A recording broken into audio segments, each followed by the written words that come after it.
जय हिंद दोस्तों, स्वागत है आपका अपने यूट्यूब चैनल पर। तो मैं कमलेश कुमार यादव। तो आज आप सभी विद्यार्थियों के बोर्ड एग्जाम के फिजिक्स का महत्वपूर्ण टॉपिक लेके आए हैं, जो आपका क्लास 12 फिजिक्स का इंपॉर्टेंट टॉपिक है। खाली आप इतना एक टॉपिक याद करके जाइएगा तो आपका 95% कंफर्म रहेगा। जिस भी चैप्टर का जितना भी टॉपिक आपको बताएंगे, खाली उतना ही टॉपिक पे ध्यान दीजिएगा और वीडियो के इन तक बने रहेगा। अगर वीडियो पसंद आएगी तो लाइक करके और अपने दोस्तों के पास शेयर कर दीजिएगा, ताकि किसी का ना छूट पाए। मैं बहुत ही मेहनत के बाद ये आपके लिए इंपॉर्टेंट क्वेश्चन लेके आया हूं। तो देखिए इसमें क्या है। पहला यूनिट आपका क्या है, वैद्युत आवेश तथा क्षेत्र। आपके पहले यूनिट वैद्युत आवेश तथा क्षेत्र से कुछ इंपॉर्टेंट टॉपिक लेके आए हैं। तो देखिए पहला क्वेश्चन क्या है, लेकिन आप एक चीज ध्यान दीजिएगा कि वीडियो के एंड तक जरूर बने रहेगा। यदि आपको वीडियो पसंद आएगी तो शेयर, लाइक, सब्सक्राइब तथा से शेयर जरूर कर दीजिएगा। आपसे मेरा वादा है कि इतना टॉपिक आप तैयार करके जाएंगे तो आपके एग्जाम में जरूर बजेगा। तो आप लोग पढ़ाई मेहनत से करिए। तो चलिए शुरू करते हैं। तो वैद्युत आवेश तथा क्षेत्र में पहला इंपॉर्टेंट क्वेश्चन क्या है कि विद्युत बल संबंधी कूलाम का नियम क्या है। विद्युत बल संबंधी कूलाम का नियम क्या है। तो अगर आपको इन सब का सलूशन भी चाहिए तो आप सभी कमेंट करिएगा, तो आप सबको इन सब का सलूशन भी दे दिया जाएगा। तो आप सभी का ये होमवर्क में है, जो ऑफलाइन कोचिंग के बच्चे हैं वो इसका होमवर्क लिख के लाएंगे, और जो ऑनलाइन के बच्चे हैं, अगर जिस भी विद्यार्थी को सलूशन चाहिएगा वो कमेंट करिएगा। यदि आप सभी का मांग रहेगा तो मैं नेक्स्ट दिन इसका सलूशन भी दे दूंगा। फिर क्या है, वैद्युत फ्लक्स की परिभाषा तथा मात्रक लिखिए। वैद्युत फ्लक्स की परिभाषा तथा क्या लिखिए, मात्रक लिखिए। ये 2025 के बोर्ड एग्जाम के लिए बहुत ही इंपॉर्टेंट टॉपिक है ये सब। तीसरा क्या है, गॉस का प्रमेय लिखिए। ये तो वेरी इंपॉर्टेंट टॉपिक है कि गॉस का प्रमेय लिखिए। गॉस का प्रमेय हमेशा कई बार एग्जाम में पूछा गया है। अगला टॉपिक क्या है हमारी, कि रेखीय आवेश घनत्व से क्या तात्पर्य है। रेखीय आवेश घनत्व से क्या तात्पर्य है, ये भी इंपॉर्टेंट ही टॉपिक है। अगला क्वेश्चन क्या है कि पृष्ठीय घनत्व से क्या तात्पर्य है। पृष्ठीय घनत्व से क्या तात्पर्य है। देखिए ध्यान को मत भटकाइए, कॉपी पेन लेके बैठिए।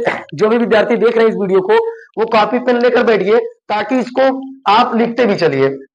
अगला क्या है, एक समान वैद्युत क्षेत्र में रखे द्विध्रुव पर लगने वाला बल आघूर्ण का व्यंजक लिखिए। ये बहुत ही इंपॉर्टेंट क्वेश्चन है, थोड़ा लॉन्ग क्वेश्चन है लेकिन इंपॉर्टेंट क्वेश्चन है कि एक समान वैद्युत क्षेत्र में रखे द्विध्रुव पर लगने वाला बल आघूर्ण की व्यंजक लिखिए। तो इतना हुआ, चलिए आगे चलते हैं। इसका स्क्रीनशॉट ले लीजिए, फिर नेक्स्ट क्वेश्चन चलते हैं। तो चलिए अगला क्वेश्चन देखते हैं हम लोग क्या है। अगला क्वेश्चन हमारा दिया है कि यदि दो बिंदु आवेशित कणों के बीच की दूरी आधी कर दी जाए तो उनके बीच लगने वाले बल पर क्या प्रभाव पड़ेगा। यानी ये भी क्वेश्चन इंपॉर्टेंट क्वेश्चन है कि यदि दो बिंदु आवेशित कणों के बीच की दूरी आधी कर दी जाए तो उनके बीच लगने वाले बल पर क्या प्रभाव पड़ेगा। ठीक है, इसके बाद हम लोग देखते हैं कि निर्वात की वैद्युतशीलता एप्सिलॉन नॉट का मात्रक व बीमा लिखे। ये मोस्ट इंपॉर्टेंट क्वेश्चन है, बहुत ही ज्यादा बार पूछा गया, अब की बार भी पूछा जा सकता है 2025 में, कि निर्वात की वैद्युतशीलता एप्सिलॉन नॉट का मात्रक व बीमा लिखिए। चलिए पहला टॉपिक हमारा खत्म, पहला चैप्टर हमारा खत्म। पहले चैप्टर से मात्र इतना ही क्वेश्चन आप याद करके जाएगा, इतना ही क्वेश्चन आपके एग्जाम में आएगा, इससे बाहर कुछ भी नहीं आएगा। चलिए अगला देखते हैं क्या है, स्थिर वैद्युत विभव तथा धारिता। ये हमारा नेक्स्ट चैप्टर है, दूसरा चैप्टर। इस चैप्टर से आपके एग्जाम में क्वेश्चन पूछा जाएगा। तो पहला क्वेश्चन क्या है कि समांतर प्लेट संधारित्र की धारिता के लिए सूत्र लिखिए। यानी समांतर प्लेट संधारित्र की धारिता के लिए हमको क्या लिखना है, सूत्र लिखना है। दूसरा क्वेश्चन क्या देगा कि किसी समांतर प्लेट संधारित्र में परावैद्युत पदार्थ भर देने पर धारिता पर क्या प्रभाव पड़ेगा। यानी समांतर, देखिए किसी समांतर प्लेट संधारित्र में परावैद्युतांक पदार्थ पर भर देने पर, यानी पदार्थ भर देने पर धारिता पर क्या प्रभाव पड़ेगा। नेक्स्ट क्वेश्चन हम लोग देखते हैं क्या दिया है कि आवेशित समांतर प्लेट संधारित्र की प्लेटों के बीच वैद्युत क्षेत्र में ऊर्जा घनत्व का सूत्र लिखिए। ये भी क्वेश्चन बहुत ही इंपॉर्टेंट क्वेश्चन है, आपके एग्जाम की दृष्टि से ये सब क्वेश्चन बहुत इंपॉर्टेंट है। तो अभी स्थिर वैद्युत विभव तथा धारिता वाले चैप्टर से अभी और क्वेश्चन बचे हैं, चलिए उसको चलते हैं। तीसरा क्वेश्चन ही हो गया। आप सभी को मैं बार बार बोल रहा हूं कि कॉपी पेन लेकर बैठिए और इसको उतारते हुए चलिए, कॉपी पेन अपने पास रख लीजिए। तो चलिए इसका भी स्क्रीनशॉट आप लोग ले लीजिए।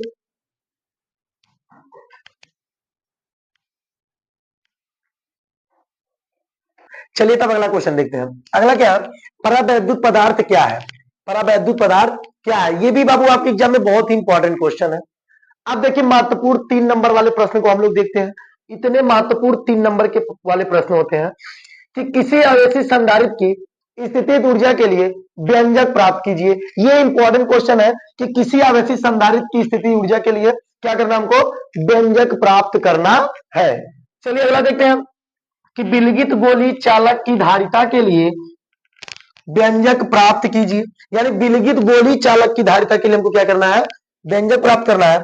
अगला क्वेश्चन बहुत इंपॉर्टेंट, क्या मोस्ट इंपॉर्टेंट क्वेश्चन है, हर बार पूछा, अगर 2025 में पूछेगा तो सभी विद्यार्थी ध्यान से देखिएगा, स्किप मत करिएगा और चैनल पे कट मत करिएगा, आप वीडियो तक अंत तक एंड तक बने रहिएगा। अनुगमन वेग से आप क्या समझते हैं? अनुगमन वेग तथा धारा घनत्व के बीच संबंध स्थापित कीजिए। यानी इसने बोला कि अनुगमन वेग से आप क्या समझते हैं? अनुगमन वेग तथा धारा घनत्व के बीच संबंध को क्या करिए? स्थापित कीजिए। कूलाम के विद्युत बल संबंधी नियम की व्याख्या कीजिए। यानी जो कूलाम का नियम है उनके विद्युत, यानी कूलाम के विद्युत बल संबंधी नियमों की क्या करनी है? हमको व्याख्या करनी है।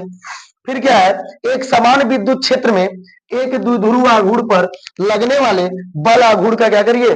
व्यंजक प्राप्त कीजिए। ये कई बार एग्जाम में पूछा गया और अब की बार पूछेगा। यानी एक समान विद्युत क्षेत्र में एक द्विध्रुव आघूर्ण पर लगने वाले बल आघूर्ण का क्या करना है? हमको व्यंजक प्राप्त करना है। तो आप सभी विद्यार्थी जो है इसको उतार लीजिए, पहले स्क्रीनशॉट लीजिए, सॉरी हमने एक मिटा दिया, आप इसको स्क्रीनशॉट ले लीजिए।